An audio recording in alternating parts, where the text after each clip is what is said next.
আসলে কি বডিটা তো আছে, কিন্তু নাই কি, রুহু নাই। আর রুহুটা হলো মানুষ। একটু বোঝানোর জন্য বলছি, খেয়াল করেন। এই যে রুহুটা, এই রুহুটা আল্লাহ পাক রব্বুল আলামিন সৃষ্টি করেছেন রুহের জগতে। এই রুহুটা হলো সুস্থ। রুহুটা কি? সুস্থ। কিন্তু আল্লাহ পাক রব্বুল আলামিন যখন দুনিয়াতে পাঠাইছেন, সাথে দুইটা ভাইরাস দিছেন। কয়টা ভাইরাস বলেন? কয়টা ভাইরাস? দুইটা ভাইরাস। এই যে করোনা আসছিল, করোনার থেকে, এই ভাইরাস থেকে বাঁচার জন্য যারা চেষ্টা করছে, মুজাহাদা করছে, তাদেরকে আক্রান্ত করতে পারে নাই। আর যাদেরকে আক্রান্ত করে ফেলছে, অনেকে দুনিয়ার জমিন থেকে বিদায় হয়ে গেছে। আল্লাহ পাক আমাদেরকে দুনিয়াতে পাঠাইছেন, সাথে দুইটা ভাইরাস দিছেন। আল্লাহ ওই দিন ফেরেশতাদেরকে বলছেন, ফেরেশতারা, আমি আমার যেই প্রতিনিধি দুনিয়াতে পাঠাইতেছি, তাদেরকেও আমি মাখলুক হিসেবেই দুনিয়াতে পাঠাবো। আসমান যেমন আল্লাহর মাখলুক, জমিন যেমন আল্লাহর মাখলুক, কুকুর, শিয়াল, গরু, মুরগি, হাঁস, দুম্বা, এগুলো যেমন আল্লাহর বান্দা, আল্লাহর মাখলুক, এই মানুষগুলো যাকে আমি সৃষ্টি করব, আসমানি গুণ দিয়া, জমিনি গুণ দিয়া, ফেরেশতার গুণ দিয়া, জানোয়ারের গুণ দিয়া, তারাও দুনিয়াতে যাবে আমি আল্লাহর বান্দা হয়ে, আমি আল্লাহর মাখলুক হয়ে। কিন্তু তারা যখন আমি আল্লাহর কাছে আসবে, তখন তারা আসবে আমি আল্লাহর বন্ধু হয়ে। দুনিয়াতে যাবে মাখলুক হয়ে, আমি আল্লাহর বান্দা, আমি আল্লাহর গোলাম হয়ে।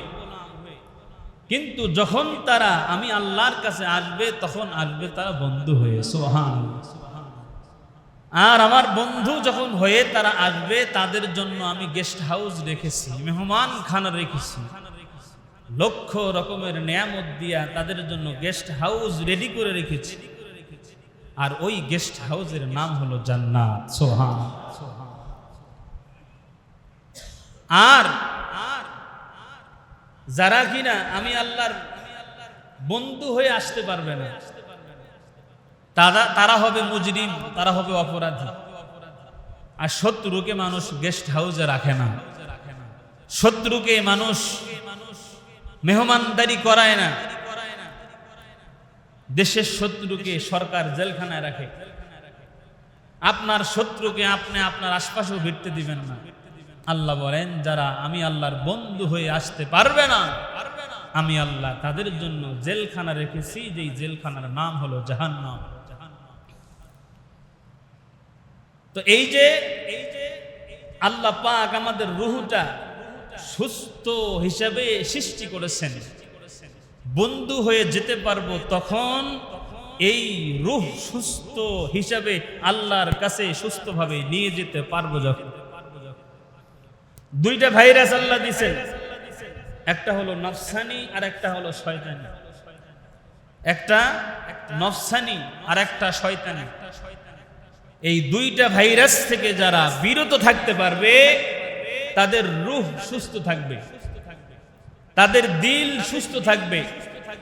আর যাদের দিল সুস্থ থাকবে, তাদের জন্যই আল্লাহ পাক রব্বুল আলামিন জান্নাত রেডি করে রেখেছেন। সুবহানাল্লাহ। এজন্যই তো আল্লাহ পাক রব্বুল আলামিন কুরআনুল কারীমের মধ্যে বলছেন, ইয়াউমা লা ইয়ানফাউ মালুন ওয়ালা বানুন ইল্লা মান আতাল্লাহা বিকলবিন সালিম। আল্লাহ পাক রব্বুল আলামিন বলেন, নিশ্চয়ই তোমাদের কোন উপকারে আসবে না। কি উপকারে আসবে না? মালুন, ধন সম্পদ, বানুন, তোমাদের সন্তানাদি।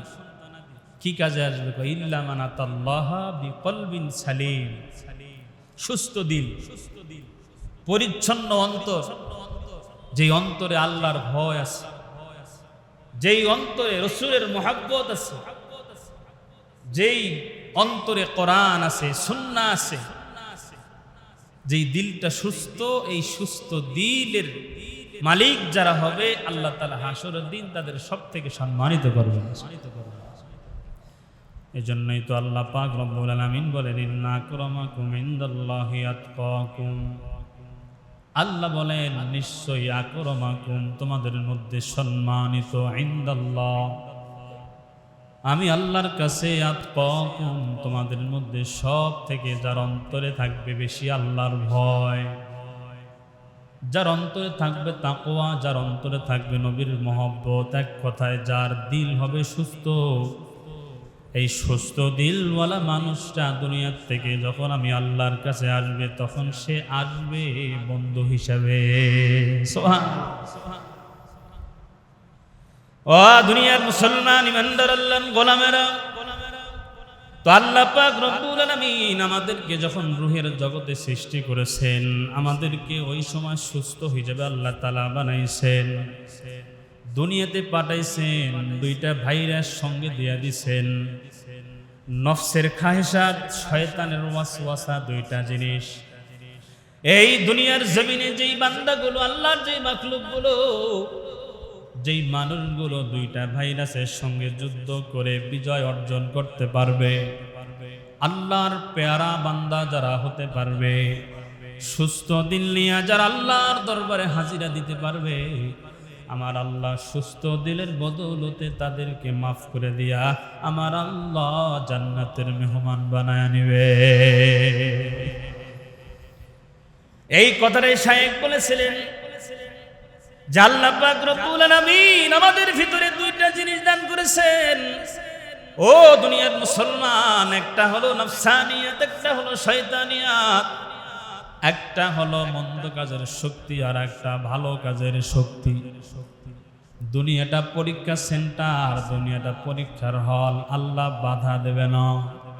ও বান্দা, গুনাহ করতে চাইলেও তুই করতে পারো, নেক আমল করতে চাইলেও করতে পারো, আল্লাহ বাধা দেবে না। দুনিয়ার লোভ অন্তরে লালন করলেও মালিক বাধা দিবে না। দুনিয়ার মুসলমান জান্নাতের লোভ অন্তরে লালন করলেও আল্লাহ বাধা দেবে না, কারণ পরীক্ষা সেন্টার লেখার জায়গা, বাধা দেওয়ার জায়গা নয়। ফলাফলের বেলায় দেখা যাবে তুমি পাশের ছাত্র নাকি ফেলের ছাত্র, ঠিক কিনা? দুনিয়ার মুসলমান ইমানদার আল্লাহর গোলাম, তো আমানতের এক নম্বর অর্থ হলো নবীজি সরকারে দু আলম বলেন আল্লাহ পাক রব্বুল আলামিন আমাদেরকে ভালো কাজের শক্তি দান করেছেন, মন্দ কাজ করার শক্তি যেমন আল্লাহ দান করেছেন, এই মন্দ কাজ থেকে বিরত থাকার শক্তিও আল্লাহ আমাদেরকে দান করেছেন। এই কথাই আল্লাহ পাক রব্বুল আলামিনের দোস্ত সরকারে দু আলম নবী পৃথিবীর মানুষদেরকে জানায় দেয়, আমার উম্মতেরা শোনো, তোমরা যদি মন্দ কাজ থেকে নিজেকে বাঁচা রাখতে পারো তো আল্লাহ যে মন্দ কাজ থেকে বিরত থাকার শক্তি দিচ্ছেন, এই আমানতের হেফাজত হয়ে যাবে। আল্লাহ পাক রব্বুল আলামিন ভালো কাজ করার শক্তি তোমাদেরকে দান করেছেন, তোমরা যদি ভালো কাজটা করো তো আমানতের হেফাজত হয়ে যাবে। সুবহানাল্লাহ। দুই নম্বরে আল্লাহ পাক রব্বুল আলামিন বলেন দুনিয়ার মুসলমান আমানতের দুই নাম্বার অর্থ নবীজি আমাদেরকে জানা দেয়, স্ত্রী সন্তান আপনার আমার কাছে আমানত, স্ত্রীও আমানত, সন্তানও আমানত। সন্তান কোথায় যায়, কি করে, কোন পথে চলে, কাদের অনুসরণ করে চলে, স্ত্রী কিভাবে দুনিয়াতে চলে, আমার কাছে তারা আমানতে, আমানতের জিম্মাদারি আমার আল্লাহ আমাকে দান করেছেন।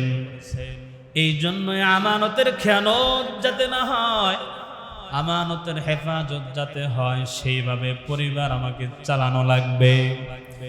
ও নিশ্চিন্তপুরের মুসলমান ইমানদার আল্লাহর গোলামেরা, শোনো শোনো শোনো, আল্লাহর নবী বলতেছেন দুনিয়ার মানুষেরা ভালো করে খেয়াল করে শোনো। আল্লাহর নবী বলতেছেন তোমার সন্তান আজকে দুনিয়ার জমিনের সব কিছু চিনতে পারে, তোমার সন্তান নায়ক চিনে, নায়িকা চিনে, তোমার সন্তান গায়ক চিনে, গায়িকা চিনে, তোমার সন্তান নবী চেনে না, নবীর সুন্নত চেনে না, তোমার সন্তান কালেমা শুদ্ধভাবে বলতে জানে না, তোমার সন্তানকে কোরআন শেখাও নাই, ইসলাম শেখাও নাই, নবীর সুন্নত চেনাও নাই।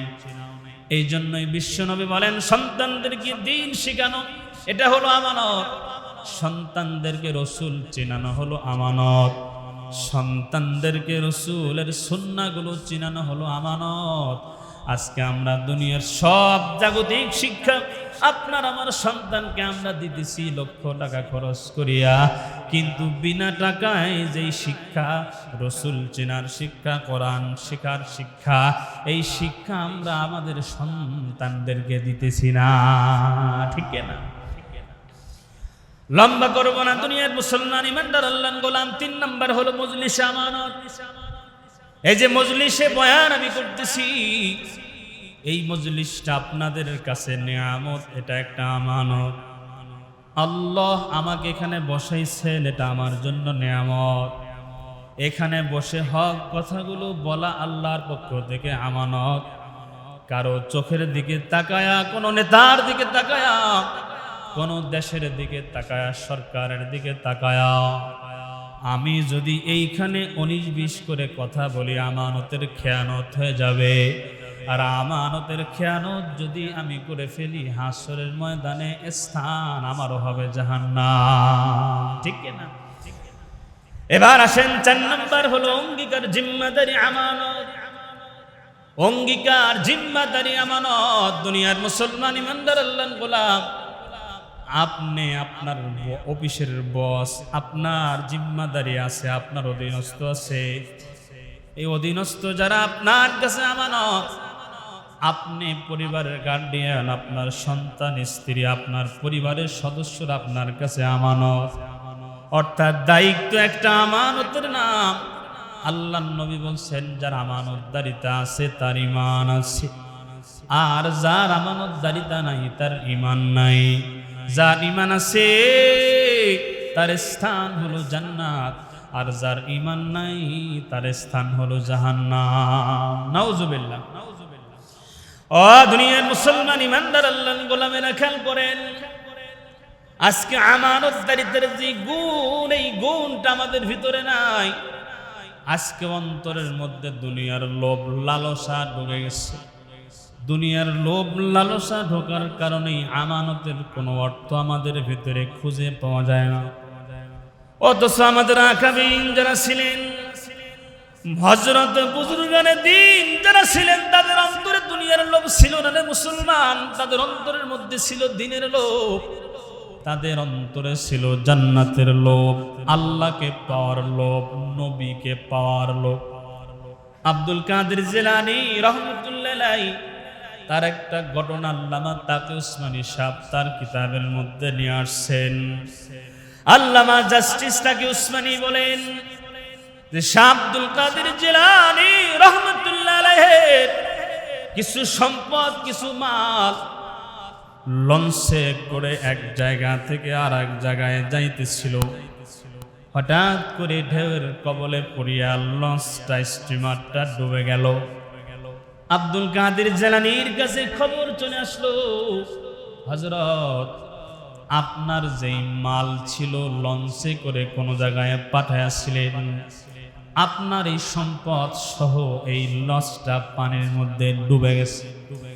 এই কথা শোনার পরে আব্দুল কাদের জিলানী 3 সেকেন্ডের জন্য সে চক্ষুটা বন্ধ করলেন। 3 সেকেন্ড 4 সেকেন্ড পরে চক্ষু খুলিয়া বললেন আলহামদুলিল্লাহ। বলেন আল্লাহু আকবার। আল্লাহু আকবার বলছেন। আবার কিছু সময় পরে আবার তার কাছে খবর আসলো, হযরত আপনার মাল সহ যে স্টিমারটা ডুবে গিয়েছিল, আল্লাহ পাক রব্বুল আলামিন আবার ওই মাল সহ জাহাজটা আবার ভাসমান করে দিয়েছেন। সুবহানাল্লাহ, সুবহানাল্লাহ। আবারও আব্দুল কাদের জিলানী রাহমাতুল্লাহ আলাইহি চক্ষু বন্ধ করলেন। চক্ষু খুলিয়া আসে আবার বললেন আলহামদুলিল্লাহ। খাদেম জিজ্ঞাসা করে, হযরত লঞ্চ ডুবে গেছে মাল সহ যখন বললেন আলহামদুলিল্লাহ। আবার মাল উদ্ধার হয়েছে যখন জানা দিলাম তখন বললেন আলহামদুলিল্লাহ। হযরত বুঝতে পারি নাই, ডুবে গেল আলহামদুলিল্লাহ বললেন, ভেসে উঠল উদ্ধার হলো আলহামদুলিল্লাহ বললেন। হাকিকত জানতে চাই। আব্দুল কাদের জিলানী বলেন, খাদেম শোনো শোনো শোনো, যখন আমার মালগুলো সমুদ্রের মধ্যে ডুবে গেল, আমি আমার নফসের দিকে তাকালাম, আমি আমার রুহের দিকে তাকালাম, আমি আমার অন্তরের দিকে তাকালাম। দুনিয়া আমার কাছ থেকে নষ্ট হওয়ার কারণে, দুনিয়ার সম্পদ নষ্ট হওয়ার কারণে যে আমার অন্তরের মধ্যে বেশি কষ্ট অনুভূত হইতেছে কিনা, চক্ষু বন্ধ করি আমি আমার দিলের লগে বুঝলাম যে না না, আমার সম্পদ নষ্ট হওয়ার কারণে আমার দিলের মধ্যে এক চুল পরিমাণ কষ্ট লাগে নাই। সুবহানাল্লাহ, সুবহানাল্লাহ। এবার বলতেছেন খাদেম শোনো শোনো শোনো, আবার যখন তুমি আমারে সংবাদ দিলা, মুবাশশিরান সুসংবাদ যখন তুমি আমারে দিয়েছো যে আমার সম্পদ লস সহ আবার উদ্ধার হয়েছে, তখন আমি আমার অন্তরের দিকে তাকালাম। অন্তরের দিকে তাকায় অন্তরে জিজ্ঞাসা করলাম, ওরে অন্তর, দুনিয়ার সম্পদ আবার ফিরে পেয়ে দুনিয়া তোর কাছে আসছে, দুনিয়া পাইয়া কি তুই আবার দুনিয়ার মহব্বত অন্তরে লালন করো কিনা? আমি আমার অন্তরের দিকে তাকালাম, আমার অন্তর সাক্ষী দিয়ে দিল যে দুনিয়ার সম্পদ আমি আমার হাতের মধ্যে আবার পাওয়ার পরেও এই দুনিয়ার সামান্য লোভ আমাকে আস করতে পারে নাই। সুবহানাল্লাহ, সুবহানাল্লাহ।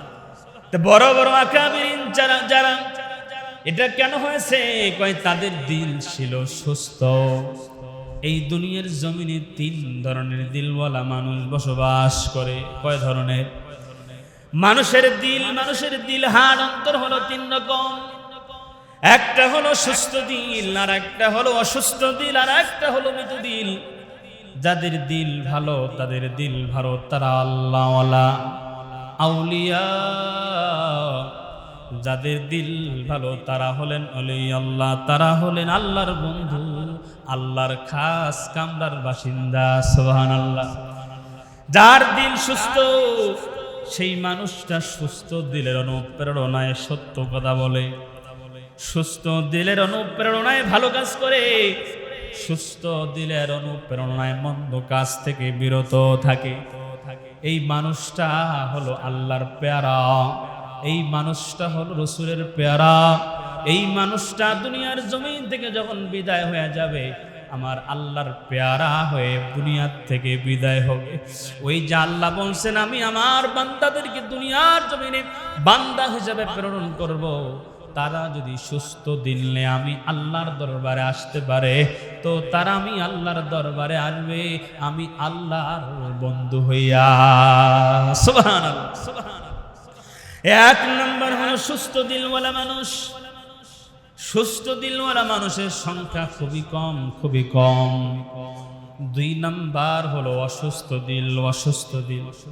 অসুস্থ দিলওয়ালা মানুষ কারা? কবি বলেন, মসজিদ মে যাকে নামাজ পড়ে, হোটেল মে শরাব পিয়ে তাকে রহমান ভি রাজি রহে, শয়তান ভি নারাজ নেহি হো। অসুস্থ দিলওয়ালা মানুষ কারা জানো মুসলমান? অসুস্থ দিলের মানুষগুলো হলো তারা, কয় যখন কিনা মসজিদে আজান হয়, অসুস্থ দিলের মানুষগুলো আজান হলে মসজিদে গিয়ে নামাজ আদায় করে। অসুস্থ দিলের মানুষগুলো আজান হলে মসজিদে গিয়ে নামাজ পড়িয়া আল্লাহরে খুশি রাখতে চায়। আবার যখন গান বাজনা হয়, যাত্রা পালা হয়, সেখানেও প্রথম কাতারে থাকিয়া সেখানেও শরিক হইয়া, সেখানেও টাকা দিয়া মসজিদে গিয়া নামাজ পড়ি আল্লাহরে খুশি করে। যাত্রা পালায় গিয়া সেখানেও সভাপতি থাকিয়া ওই জায়গায় টাকা ডোনেট করিয়া সেই জায়গায় গিয়া শয়তানরেও খুশি রাখতে চায়। সে চায় আল্লাহ খুশি থাক, শয়তানও খুশি থাক। যেই বান্দাটা ভালো কাজও করে, গুনার কাজও করে, ভালো কাজেও সামনে থাকে, মন্দ কাজেও সামনে থাকে, আল্লাহ পাক রব্বুল আলামিন বলেন এই বান্দাগুলো হলো অসুস্থ দিলের মানুষ। আর অসুস্থ দিলের মানুষ যারা হবে, আল্লাহ বলতেছেন তারা মুজরিম হইয়া, অপরাধী হইয়া আমি আল্লাহর কাছে আসবে। আমি আল্লাহর ওলি হইয়া, আমার বন্ধু হইয়া তারা আসবে না। আর যখন অপরাধী হইয়া তারা আসবে, তাদেরকে আগে জেলখানায় ঢুকাবো, শাস্তি যখন মৌসুম হয়ে যাবে তখন আমি আল্লাহ আবার জান্নাতে ঢুকাবো। এই জন্য আল্লাহ পাক রব্বুল আলামিন বলতেছেন, ইয়াউমা লা ইয়ানফাউ মালুন ওয়ালা বানুন ইল্লা মান আতাল্লাহা বিকলবিন ইল্লা মান আতাল্লাহা বিকলবিন সালিম।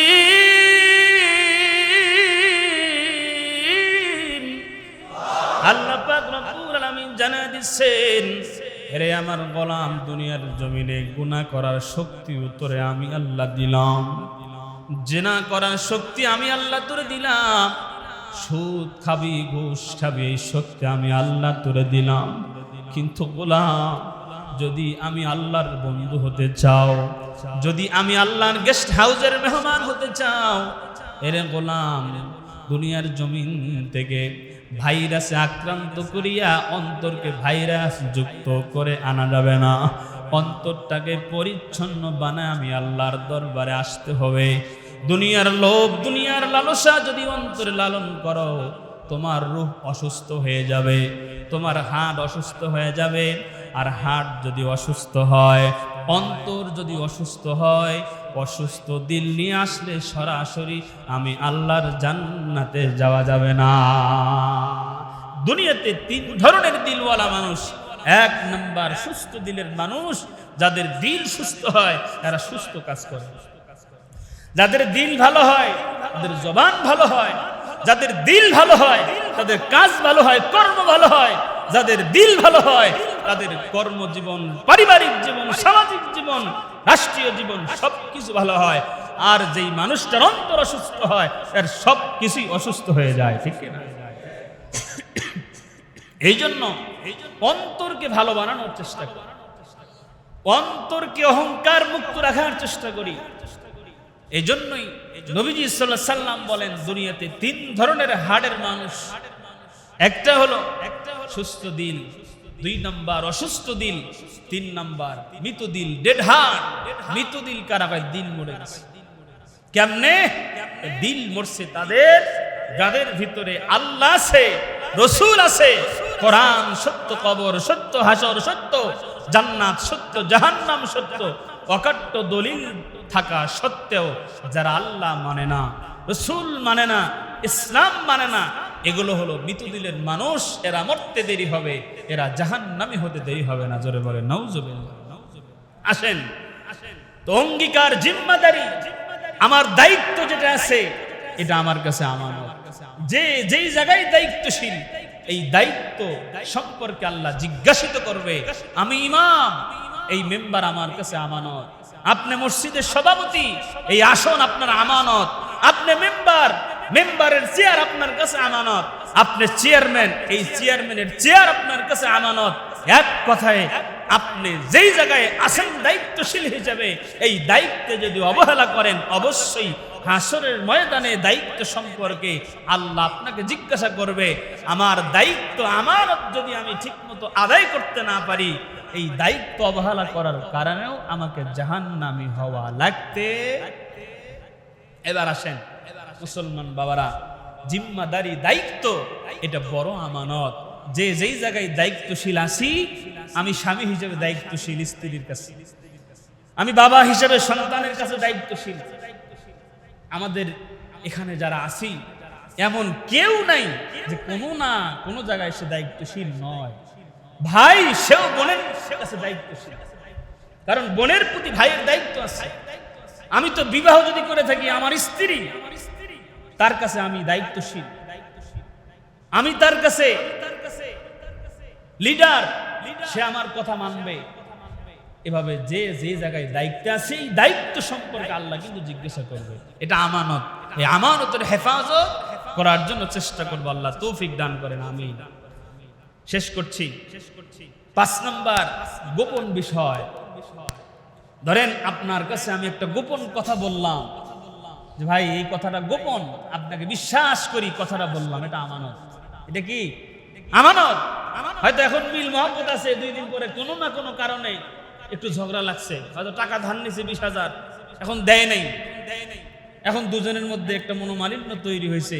এখন ওই যে এটা গোপন কথা আছে ওর বউর কাছে বললে ওর খবর আছে, এখন গিয়া ও ভাবিরে ফোন দেয়, ভাবি জানেন নি আপনার হেঁটে ওই আসেনি, এই যে লাগাই দিছে তেজ, আগে বলে নাই। গোপন বিষয়ে যদি আপনাকে কেউ বলে, এটা আমানত যদি বলে ভাই এটা আমানত, তাহলে এই আমানতের হেফাজত করা।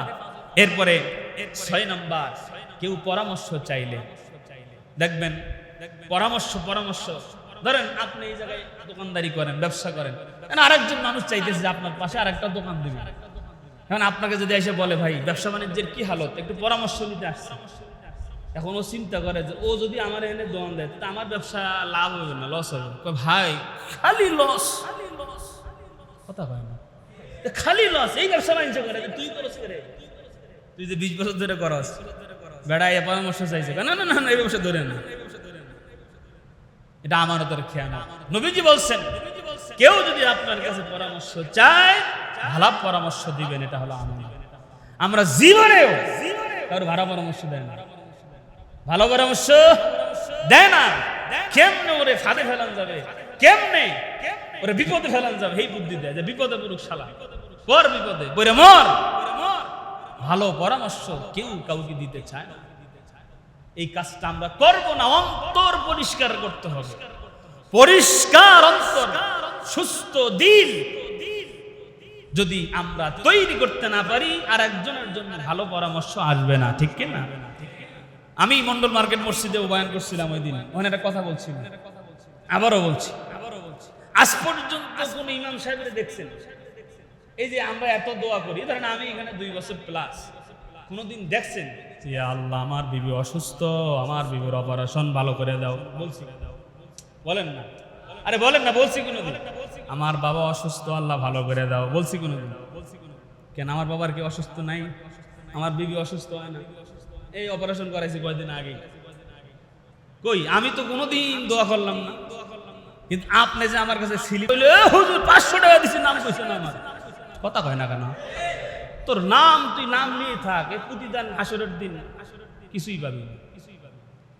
আমার দরকার নাই। বুঝেন, একটু বোঝার জন্য একটু জোর করে কইলাম যে টনকটা একটু নড়ে। আরে ভাই সব কথা নরম কথায় তো মানুষের দেখবেন গল্প করতেছে একজনের সাথে, ভাইজান ও ভাইজান ও ভাইজান শুনেন, আমি ডাকতেছি, আমার কথা কয় না। নরম কথায় সবসময় মানুষ তাকায় না, মাঝে মধ্যে একটু হিট দিয়ে বলা লাগে, ঠিক কি না? আমি কেন আমার জন্য দোয়া করি না? রসুলের হাদিস তো আমি পড়ছি, নবীজি বলছেন দোয়া কবুলের যতগুলো শর্ত আছে এর মধ্যে 1 নাম্বার শর্ত হলো নিজের জন্য না চাইয়া আরেকজনের জন্য চাও। তুমি যদি আরেকজনের জন্য চাইতে পারো তাহলে তুমি সুস্থ দিলের পরিচয় দিলা। আর তুমি যদি আরেকজনের জন্য কল্যাণের দোয়া করতে পারো, আল্লাহর নবী বলেন তোমার কি জরুরত, তোমার কি দরকার, তোমার বাড়িতে কে অসুস্থ আছে জানে কে? আল্লাহরে তোমারটা বলা লাগবে না, ওরটা ভালো হওয়ার আগে আল্লাহ তোমারটা জরুরত পূরণ করে দেবে। এজন্য খালি আল্লাহ আমারে দাও আর পাশের দোকানে আগুন লাগাও, হ্যাঁ, এই জন্য নিজেরটা আগুন লাগে, কথা ঠিক কি না? সারাদিন অন্যের যাতে ক্ষতি হয় এই চিন্তা করে, ওই জন্য নিজের ক্ষতি হয়। যেই মানুষগুলো আরেকজনের ক্ষতি করার জন্য চেষ্টা করে ওই মানুষগুলো বেশি সমাজের মধ্যে ক্ষতিগ্রস্ত হয়, ঠিক কি না? আর যেই মানুষগুলো আরেকজনের কল্যাণের জন্য চেষ্টা করে, ভালো কাজ করার চেষ্টা করে, আল্লাহ কোনো না কোনো ভাবেই বিপদ আসলে তাকে ওখান থেকে হেফাজত করেন, ঠিক কি না? এই জন্য ভাই দিলকে ভালো করার চেষ্টা করি। কেউ পরামর্শ চাইলে ভালো পরামর্শ দেন। টাইম ওভার হয়ে গেছে, আচ্ছা যাক, শেষ হবে না। আল্লাহ পাক রব্বুল আলামিন আমাদেরকে সুস্থ রাখেন, ভালো রাখেন, আমাদের অন্তরকে সুস্থ রাখেন। ওমা আলাইনা ইল্লাল বালাগ। যারা